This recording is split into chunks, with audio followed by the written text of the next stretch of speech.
Support WrestleTalk! Give us a subscribe. On Monday's special Legends Night episode of Raw, we didn't just get the huge returns of The Big Show and Ric Flair, last seen 6 weeks ago at Survivor Series November 2020, but also the major comeback of William Goldberg after the main event, for his now annual tradition of beating your favourite wrestler for their top WWE championship. To WWE's credit, this did come as a big surprise, as we here at WrestleTalk.com first broke last month that Goldberg was being planned to face Roman Reigns at WrestleMania 37, in a redo of the Mania 36 match that Roman pulled out of last March because of the pandemic. Goldberg even started building a Reigns feud on the bump and social media following our report. And the real reason it was such a surprise, according to the Wrestling Observer, is because not even WWE knew about it until 2 days before the show. Reportedly, upon realizing they didn't have anyone to face McIntyre, WWE officials decided to book the match on Saturday the 2nd of January. It's your classic, we'll get to that issue first thing next year. Oh crap, we really should have solved this before the Christmas break situation. I said let's just have a nice New Year's Eve, Megan. Can we not talk about our problems for once? And as you'd expect from such a significant direction change just 2 days before your big themed first episode of the year, it created some obstacles on the day. We already covered yesterday how timing issues meant Goldberg's return segment had to be rushed, with the show abruptly ending on Drew getting shoved to the floor. But PW Insider is reporting what exactly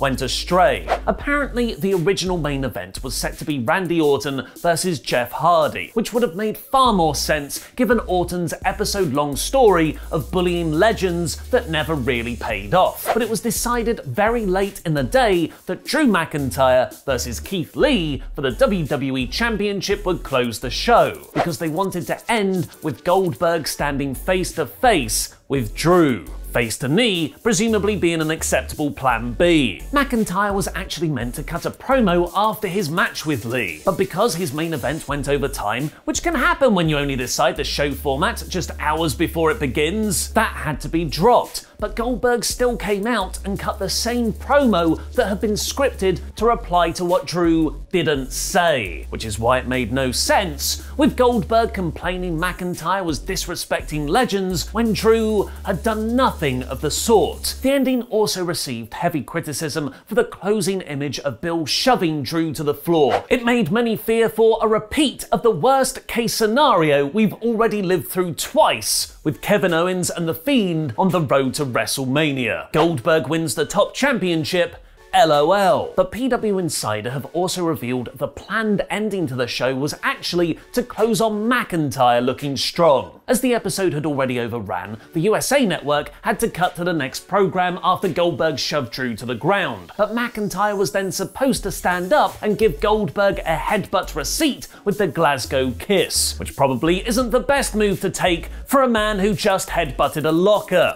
Drew later tweeted, "Hope you enjoyed that, Goldberg, because it's the only push you're going to get." If only, Drew.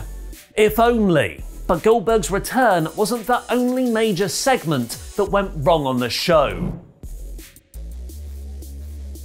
Thanks for your support on Patreon, Wonderwall Brian Gallagher, and Superkick Nick Mazesco.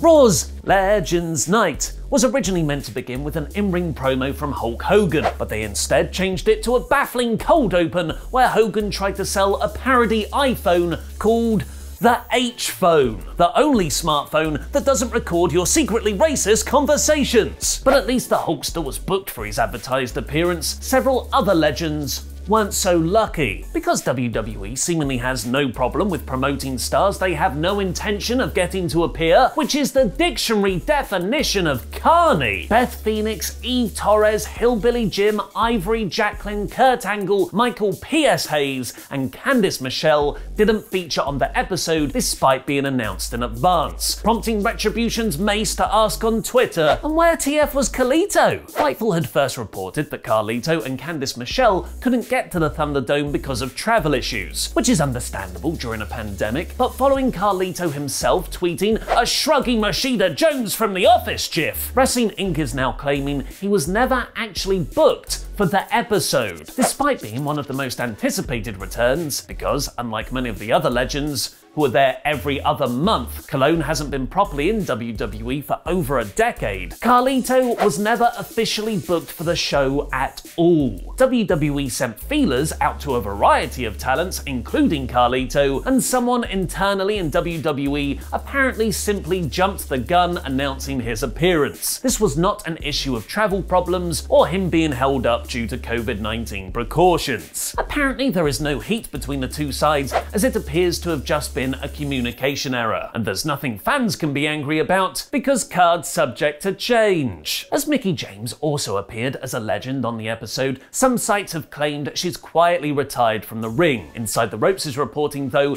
this isn't true, writing she is still an active performer in WWE and has been cleared to wrestle following an injury sustained in October. Maybe she'll return in a feud at the top of the women's division right away and win a title. No, just kidding. That's Charlotte's story now. The latest chapter of Charlotte's Back saw more of the same, her fellow tag team champion Asuka playing second fiddle and their entire Raw match being designed around her. But it's come out that backfired, as Ric Flair kinda turned heel when he wasn't supposed to. Because Legends Night, Charlotte's father, Ric Flair, was at ringside for her tag match against Peyton Royce and Lacey Evans. The match surprisingly ended in Charlotte getting pinned though, when Lacey distracted Ric by making him too horny, so he accidentally tripped his daughter for Royce to roll her up. Charlotte then screamed at her dad, telling him to stay out of her business. According to Brian Alvarez on Wrestling Observer Live though, it was meant to be clearer that Ric tripping Charlotte was an accident, as someone wasn't in position. Don't expect this to be resolved on the next episode of Raw though. Charlotte turned babyface again on Twitter, replying to her dad's apology tweet with, "I can never stay mad at you, heart emoji, love you as big as the sky, Dad." Dear God.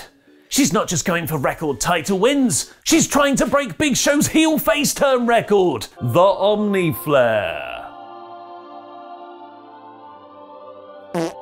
And that's not the only controversy from this segment that spilled over onto Twitter.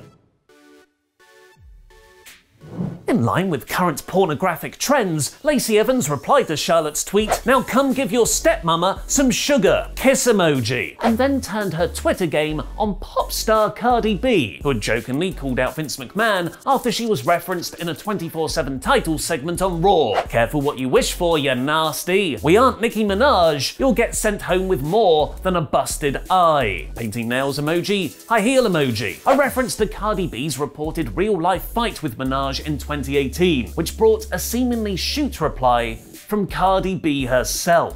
"A white woman can't never put fear on me, sweetie. Got me f***ed up. I was showing love to WWE the whole night yesterday. I don't know where the f*** you came from with your unnecessary bullshit.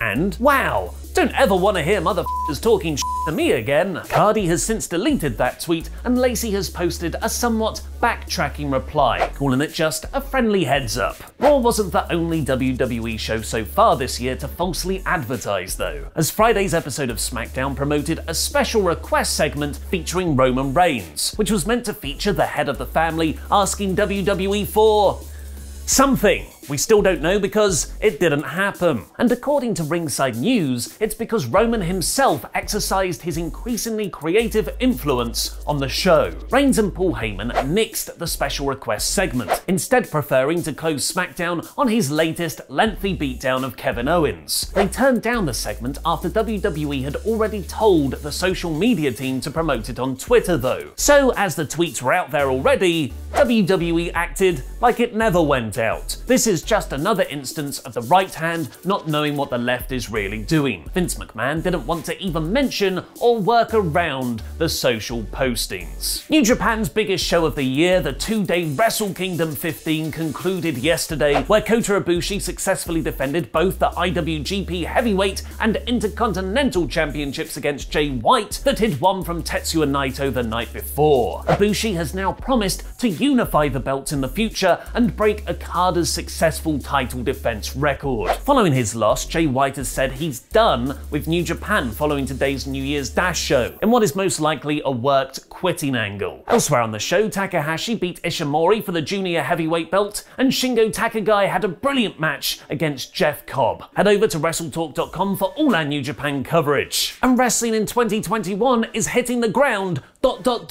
diving, with Impact's big Hard to Kill show next Saturday, which added an old school rules 6-man tag between Eric Young, Cody Deaner and Joe Doring against Tommy Dreamer, Rhino and Cousin Jake on last night's episode. The card will also feature Eddie Edwards versus Sami Callihan in a barbed wire massacre, Deonna Purrazzo versus Taya Valkyrie, and the huge main event of Rich Swann and the Motor City Machine Guns versus the Good Brothers and AEW champion Kenny Omega, who yet again said their Bullet Club 444 for life on Impact last night. You can compete against me and everyone else at WrestleTalk in our Wrestling Predictions League, Wrestle League, which includes Hard to Kill, by becoming a WrestleTalk Pledgehammer on Patreon by clicking the link below. Watch my review of Goldberg's WWE return and that whole episode of Raw by clicking the video on the right, and set your reminder for the first Quizzlemania of the year by clicking the video below that. Get exclusive WrestleTalk stuff on Patreon.